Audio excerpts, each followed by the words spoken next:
Halo semuanya, jumpa lagi di Siniar Bahasa. Tarik lagi. Jarak tidak membedakan kita, jarak dan delay tidak memisahkan kita, Abraiku. Betul, Bray. Betul.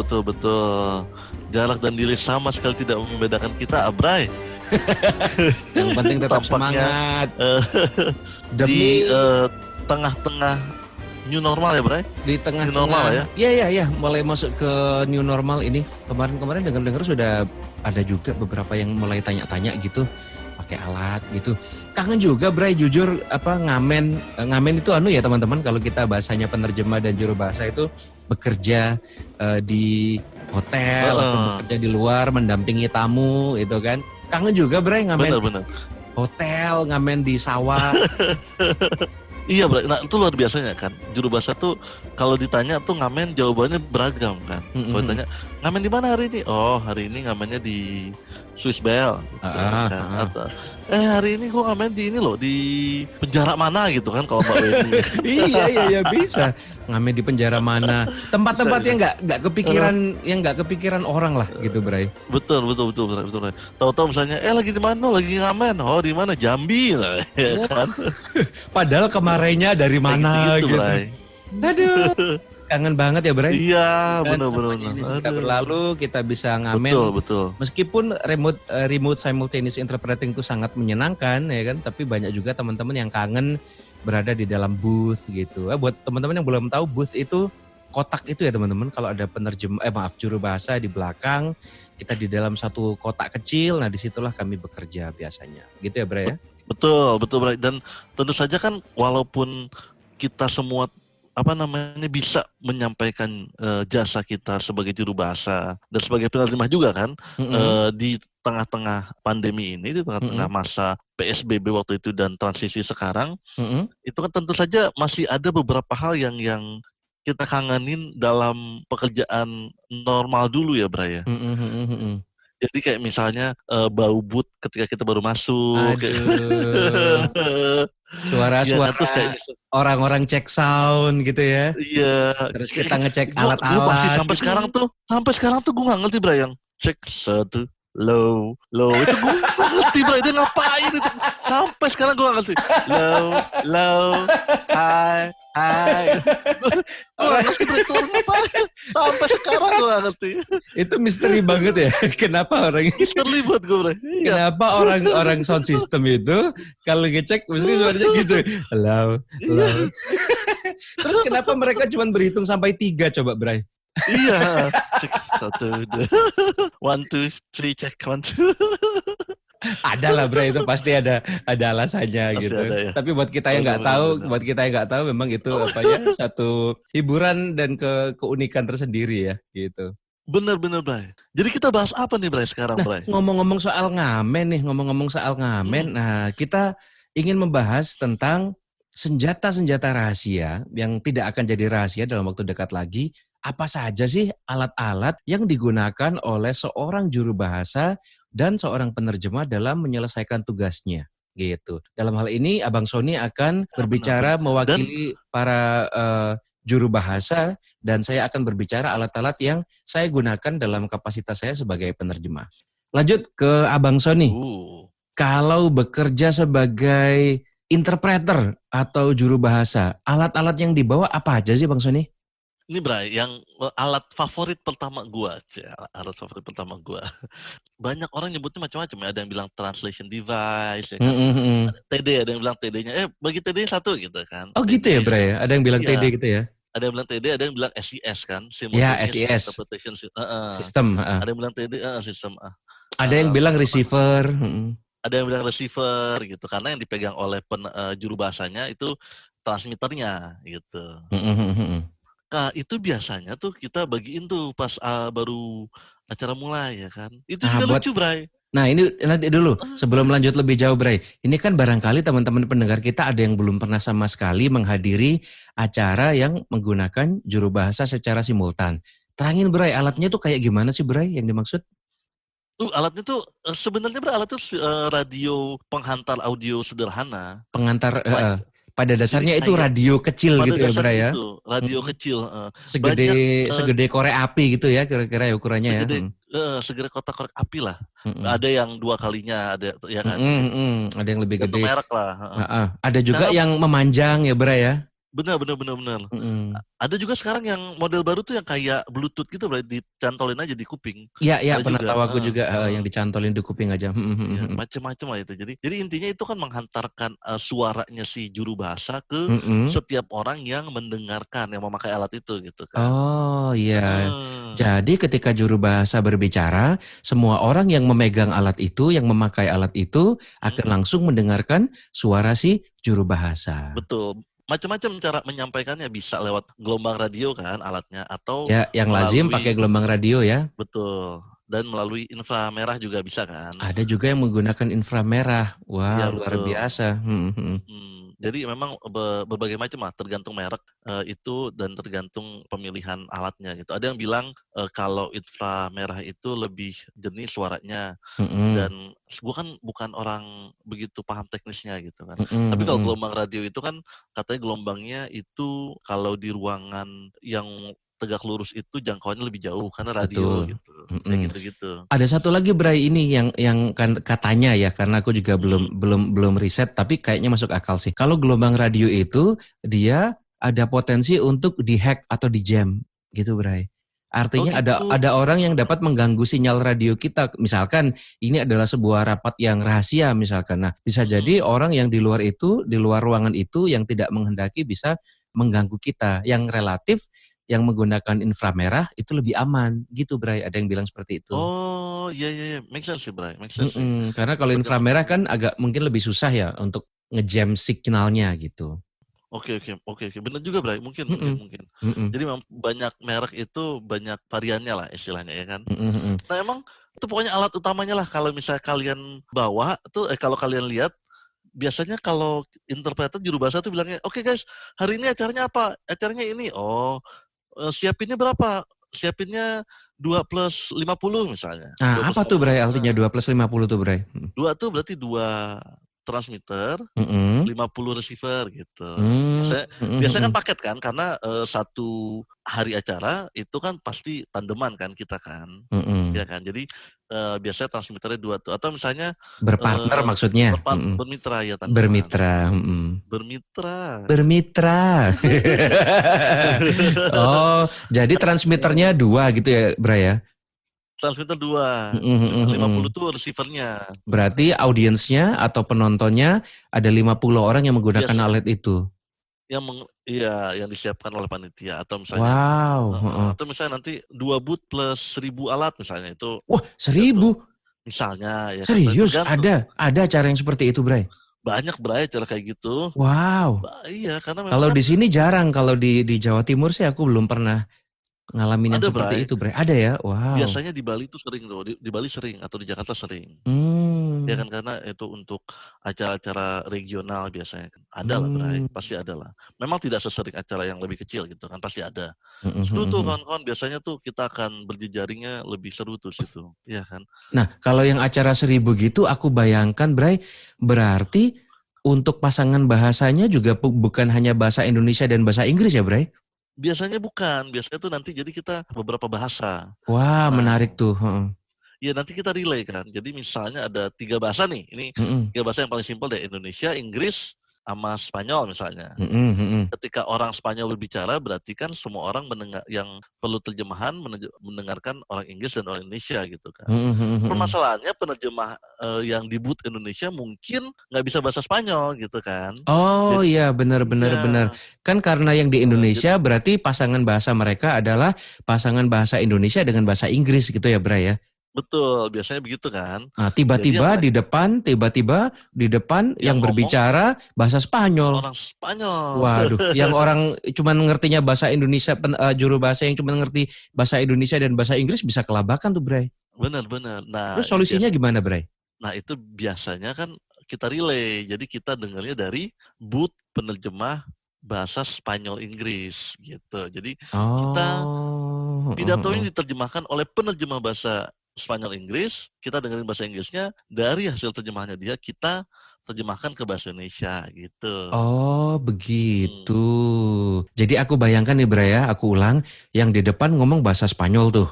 Iya benar. Nah, penerjemah bahasa Indonesia, pasangan bahasa Indonesia, juru bahasa pasangan bahasa Indonesia Inggris tidak memahami tuh orang Spanyol ngomong apa. Maka dia mengambil suara dari channelnya penerjemah juru bahasa Spanyol Inggris gitu ya, Bray Iya ya? benar-benar Bray, benar Bray. Oh, menarik sekali ya ternyata Relay. pekerjaan ini. Tapi Relay. jangan lupa apa namanya? Sekabis beres itu acara, bantuin panitia ngumpulin lagi alatnya. Oh, alatnya tercecer di mana-mana ya, Bray. Iya. Bayangin 1.000 alat gitu. Pernah ada pengalaman lucu nggak, Bray, pakai alat-alat gitu?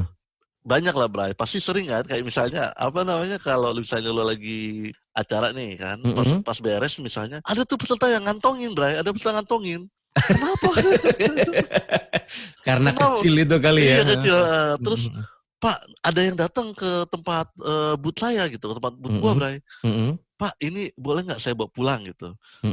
Bagus nih Pak alatnya, bisa kali buat saya nonton TV katanya gitu. Dikirain alatnya terjemahin langsung, Bray. Iya. Ada tuh peserta yang kayak gitu itu. Itu Asli, juga Bray. asli. Lu juga kan pasti kan nerjemahin juga kan, Bray? Lu juga juru bahasa kan? Iya, aku ada juga pengalaman kayak gitu juga. sama juga sebagai juru bahasa juga pengalamannya kurang lebihnya sama ya.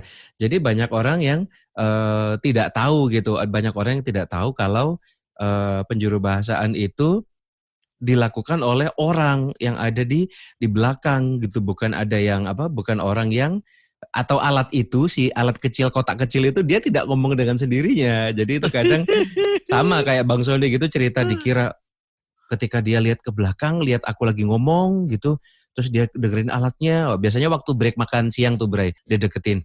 Oh, masnya tuh yang ngomong di belakang. Iya Pak. Oh, saya kira alatnya ngomong sendiri Mas. Tapi ada cerita yang lebih lucu lagi Bray. Bukan dari ceritaku sih. Cerita dari rekan kita Mas Fajar Perdana dari Bandung. Halo Mas Fajar. Shout out to Mas Fajar. Halo Mas Fajar. Ditunggu nih. Mas Fajar cerita lucu banget. Jadi kan ada booth, ya kan? Booth itu yang kotak yang ada kacanya itu. Tiba-tiba ada peserta masuk aja Bray ke dalam booth. Jadi Mas Fajarnya noleh, ada apa Pak? Pesertanya malu-malu senyum. Oh maaf, saya kira ini tempat merokok. Punya interpreter dipikir ruang rokok. Ada aja tuh orang-orang. Beberapa alat favorit yang biasanya gue bawa, Bray. Alat favorit yang biasa gue bawa. Ini, apa tuh? Pertama itu biasanya, Bray, gue bawa ada satu alat ini. Lu tau gak, Bray, yang buat alat bantu dengar? Apa sih namanya alat bantu dengar? Alat bantu dengar? Ini beberapa... Kayak nenek-nenek gitu? Iya, nah jadi beberapa alat favorit yang gue selalu bawa nih, Bray, untuk membantu pekerjaan. Apa tuh? Kita harus ingat, Bray, bahwa semua orang di ruangan itu pengen kita melakukan pekerjaan terbaik lah. Tentunya. Iya kan? Jadi ini bukan ujian gitu, Bray, betapa bagusnya kita. Ini adalah bagaimana kita menyampaikan dukungan ke acara itu biar acara berjalan sebaik mungkin. Benar. Jadi semua alat kalau bisa dipakai sama orang yang meng-hire kita, sama klien, kalau bisa lu pakai semuanya. Biar bagus acaranya kan gitu kan. Iya, benar. Beberapa pengalaman gue tuh kan kadang tuh kalau kita menjuru bahasakan itu kan kita menjuru bahasakannya kadang di dalam ruangan, nah kadang di luar ruangan kan. Oh iya benar. Nah kadang tuh kalau di luar ruangan itu literally kita tuh sangat Bray, sangat menantang lah ya kan. Benar. Ada banyak hal, ada suara latar belakang, misalnya kita di jalan raya kan. Betul. Suara itu kan mobil lalu lalang misalnya. Jangankan lalu lalang Bray, angin aja Bray. Misalkan kita lagi nerjemahkan di pantai misalkan atau di sawah gitu. Itu kadang angin suaranya kurang lebih kayak gini nih teman-teman kalau aku tirukan. Nah, kayak gitu tuh. Kira-kira kayak gitu tuh. Orang voice over mah beda, harus benar-benar mirip gitu ya. Iya. Ya, tapi itu juga kadang perlu kita pikirkan juga ya sebagai seorang juru bahasa, gimana agar audio yang kita sampaikan ke klien kita itu yang terbaik munculnya. Benar. Gitu ya, Bray ya. Iya benar, itu satu. Dan kedua adalah kita dengar kan suara orang yang ngomong. Kadang kan suaranya benar. Gone with the wind, Bray. Gone with the wind. Benar. Kalau kita di dalam ruangan kan semuanya semuanya udah terpasang enak ya Bray ya. Semuanya kita Iya. udah mendengarkan misalkan pembicaranya dari panggung, dia ngomong pakai mikrofon, suaranya nyampe langsung ke telinga kita melalui sistem tata suara dan sebagainya ya. Nah, Mhm. aku bayangin kalau di lapangan gimana tuh Bray caranya Bray? Jadi gue gini Bray, ini apa namanya dari beberapa pengalaman gue. Jadi gue bawa beneran literally alat bantu dengar itu. Alat bantu dengar itu gue taruh di kuping Bray, literally. Oke. Jadi ada pengalaman gini. Waktu itu gue ada training lapangan, training penegak hukum cara melakukan penyergapan gitu kan. Wow, Ini menarik jadi sekali. jadi kita settingannya literally di hutan gitu, di Taman Mhm, Nasional, di Taman mhm. Nasional. Nah, hari pertama kedua tuh biasa sekali gitu, maksudnya everything went well. Di hari ketiga itu cukup berangin cuaca dan Oh, heeh kondisinya heeh. itu memang lapangannya itu memang banyak suara-suara gitu. Mhm mhm mhm. Jadi banyak suara, ada suara angin, suara misalnya sungai, Mhm itu mhm. benar-benar suara trainernya itu, instrukturnya itu agak sulit didengar. Mmm, Bahkan gua mhm. pun agak sulit mendengarnya.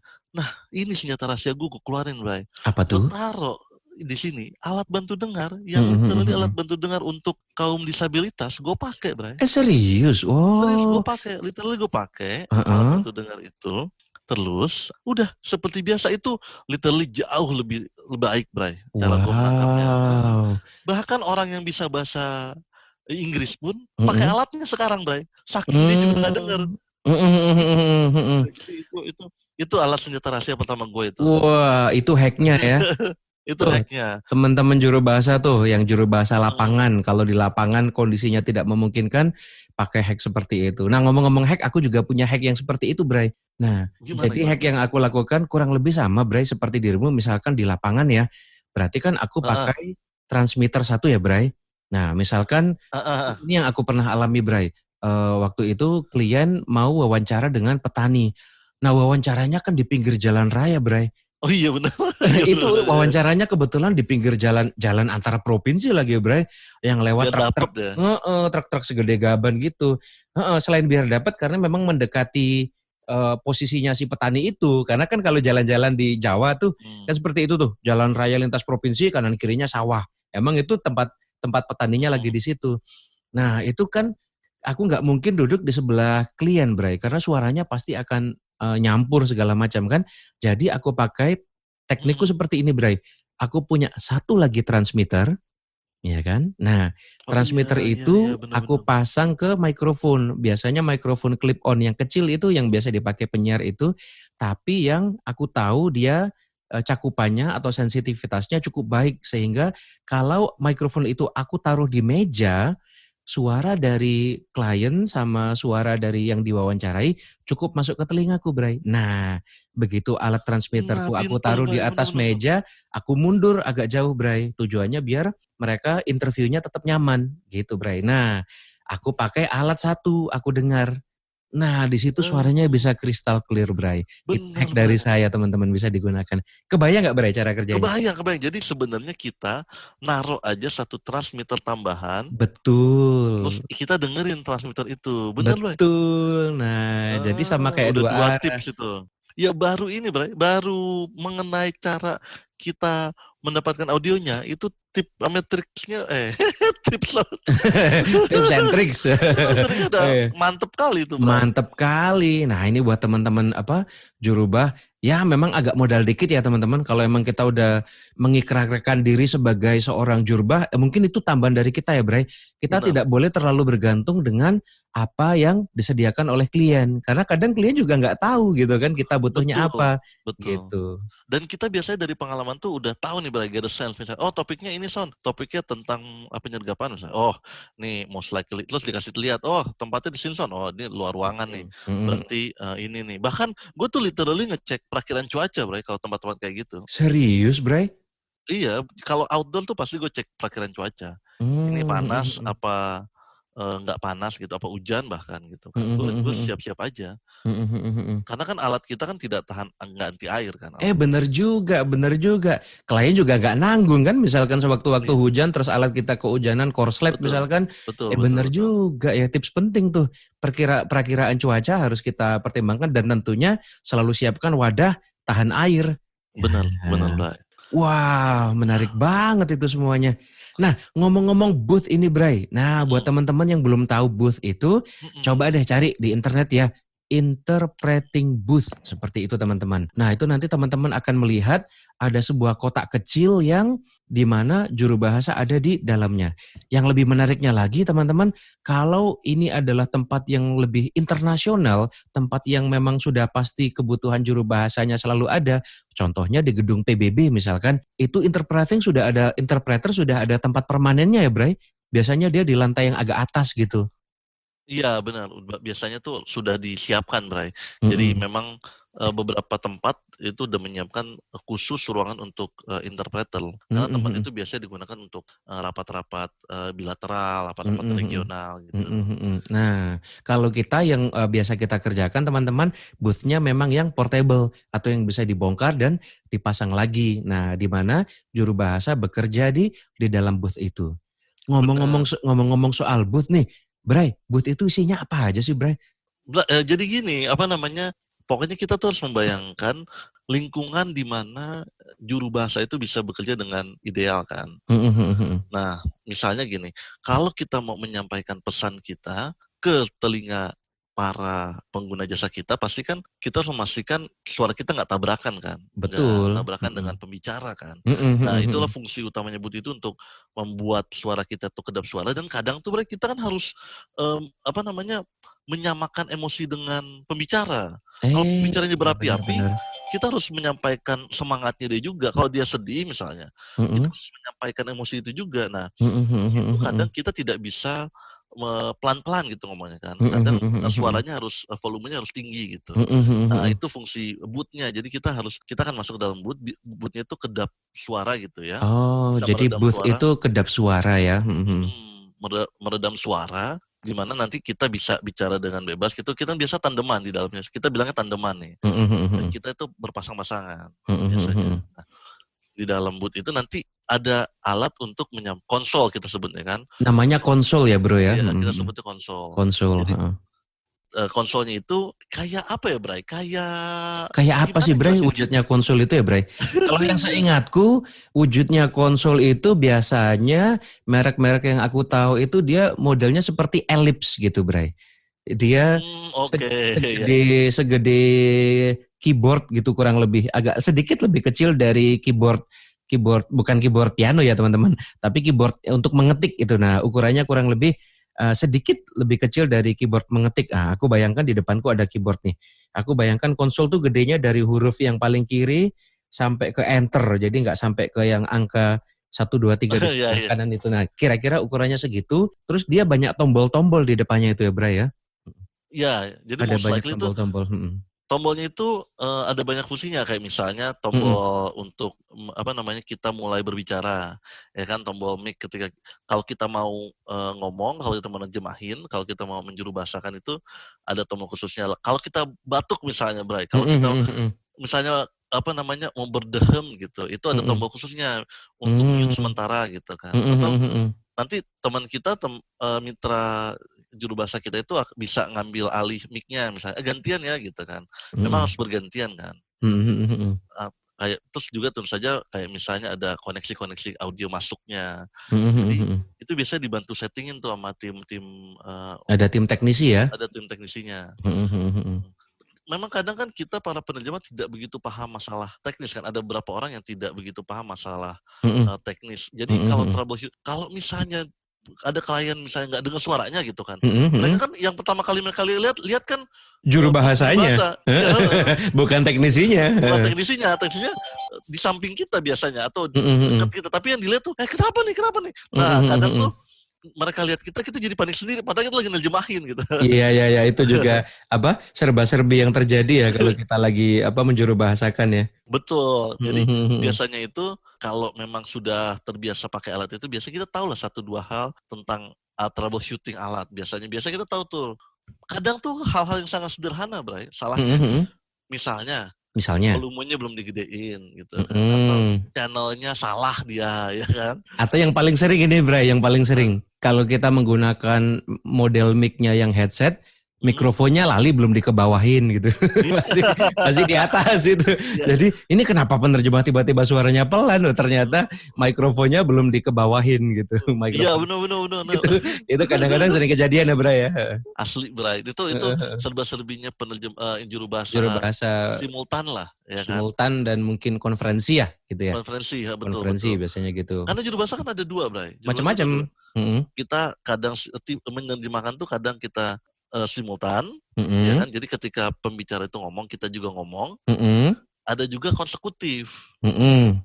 Konsekutif itu ketika mereka berbicara, ketika ada pidato lalu kita rangkum, nanti kita tidak langsung gitu lah ya intinya, Bray. Ada waktu, ada jeda waktu untuk kita mikir dulu. Betul, Bray. Nah, itu konsekutif namanya.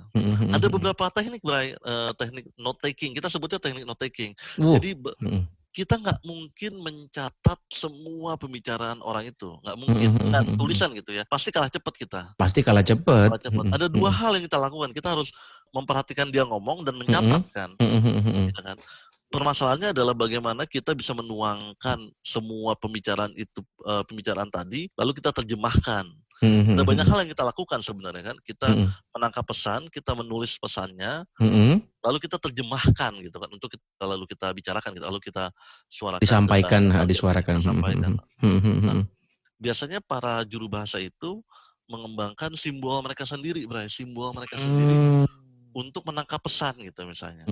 Dan contohnya ini, Bray. Nah, kalau dirimu kerja menjadi juru bahasa konsultan, Bray, misalkan klien ngomong gini, sehingga hal ini akan, kan nggak mungkin, Bray, dirimu nulis sehingga gitu. Ya, betul, lama banget, Bray, gitu. Kalau dirimu kayak gitu, sehingga dikode jadi apa, Bray, biasanya, Bray? Jadi gini, setiap juru bahasa, itu aja serunya, Bray, kalau juru bahasa nuker catatan, itu tuh kita bisa mengadopsi simbol-simbol orang gitu kan. Walaupun gitu ya? Umum, iya. Kalau gua, misalnya, pembukaan kan biasanya orang ngomong pembukaan kan ya. Iya, pembukaan. Kalau pembukaan itu paling gampang misalnya, Assalamualaikum Bapak Ibu, selamat datang, selamat pagi, terima kasih telah datang kan, terima kasih telah meluangkan waktu, semuanya itu kan. Semuanya itu kan. Itu biasanya gue tulis bendera doang. Bendera itu tandanya gitu start. Ya?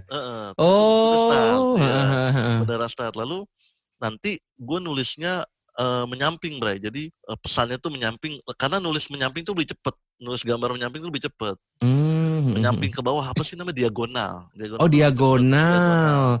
Jadi maksudnya menyamping itu, teman-teman, kalau saya bayangkan, karena ini kita orang Indonesia ya, bukan orang Arab. Kalau orang Arab kan dari kanan ke kiri ya.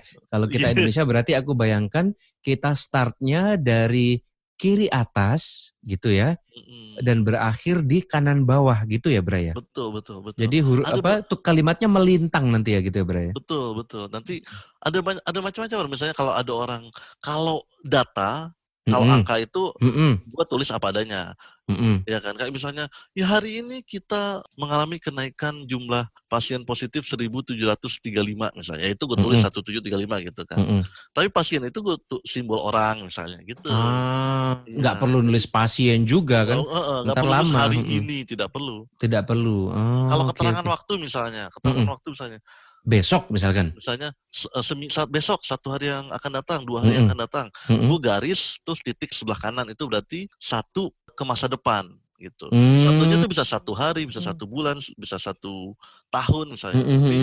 Tapi satuan ke depan gitu. Jadi kalau misalnya 2 minggu yang lalu, ya udah gue garis titik 2 di belakang. Di sebelah kiri titiknya. Titik ya, titik 2. Titik aja, 2 titik aja. 1, 2, berarti 2 satuan waktu di masa lalu gitu. Wah, seru banget ya, Bray. Kayak punya bahasa rahasia gitu ya. Iya, bahasa rahasia. Terus nanti kalau ada orang marah-marah, itu nanti gue tulis aja kayak bubble word. Ya, tapi bubble word-nya di komik yang tajam-tajam gitu, Bray. Itu berarti gue harus marah di situ, atau misalnya emosinya harus naik gitu. Bener. Bisa menangkap emosinya juga sih. Lu punya simbol-simbol tertentu nggak, Bray? Aku sih paling yang standar-standar aja ya, Bray. Kalau aku biasanya aku fokus ke kata hubung. Nah, itu. Kata hubung itu seperti jadi, tetapi. Nah, itu biasanya aku akan menggunakan kata hubung. Kalau jadi itu seingatku biasanya aku pakai 3 titik seperti segitiga. Jadi seperti operasi matematika zaman dulu. Iya. Ingat gak? jika A seperti ini, B seperti ini kesimpulannya, itu kan pakai 3 titik kayak segitiga tuh.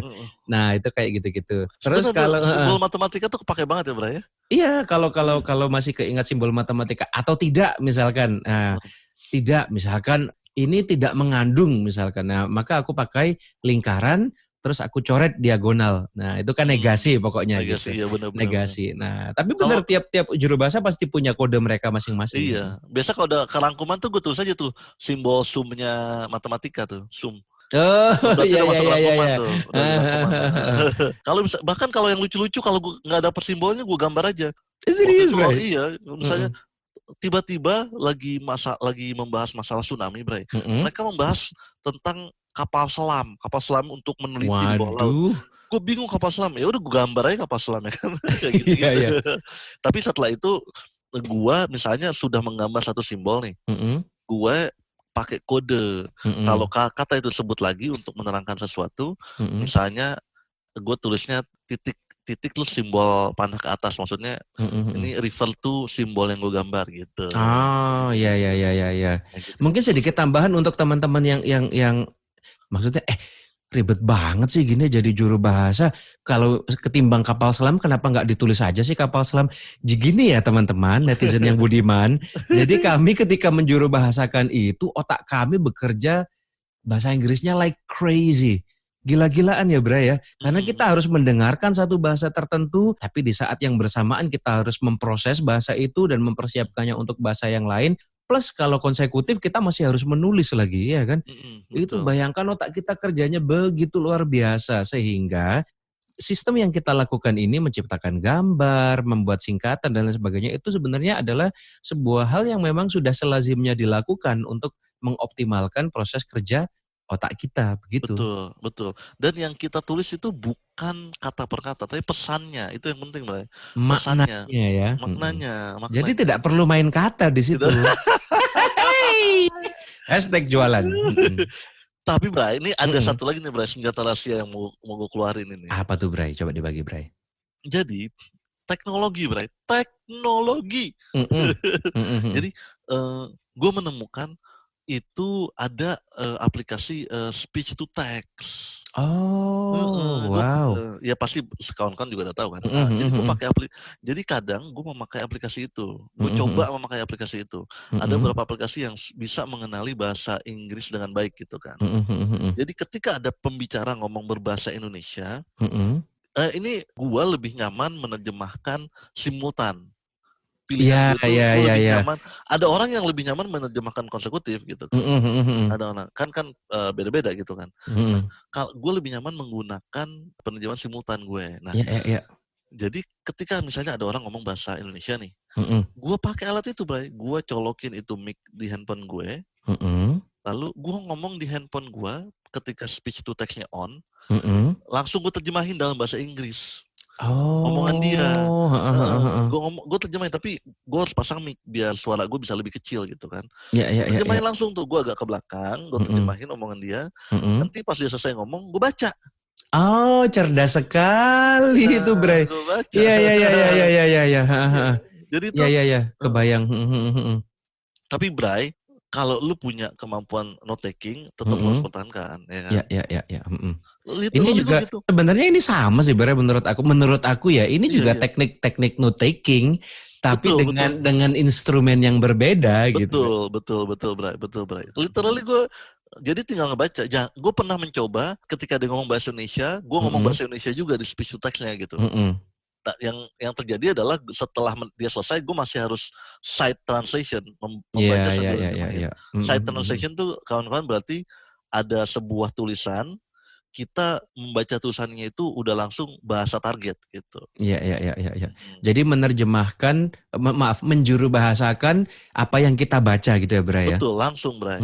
Kita baca apa, kita ngomonginnya bahasa target gitu. Nah, daripada seperti itu, kalau orang yang sudah terbiasa lebih nyaman simultan, dia tinggal ngomong aja dalam bahasa targetnya ya kan, Bray? Betul. Begitu si pembicara utamanya selesai kita baca catatan kita.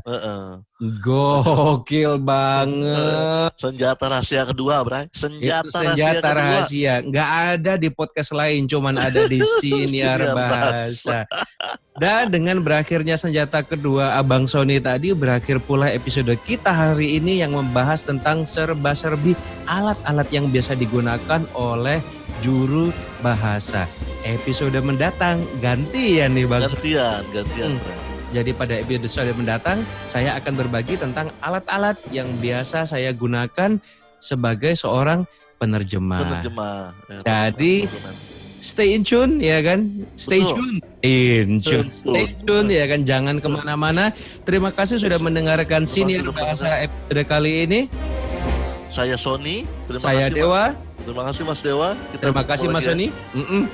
Jumpa lagi di episode berikutnya di Siniar Bahasa.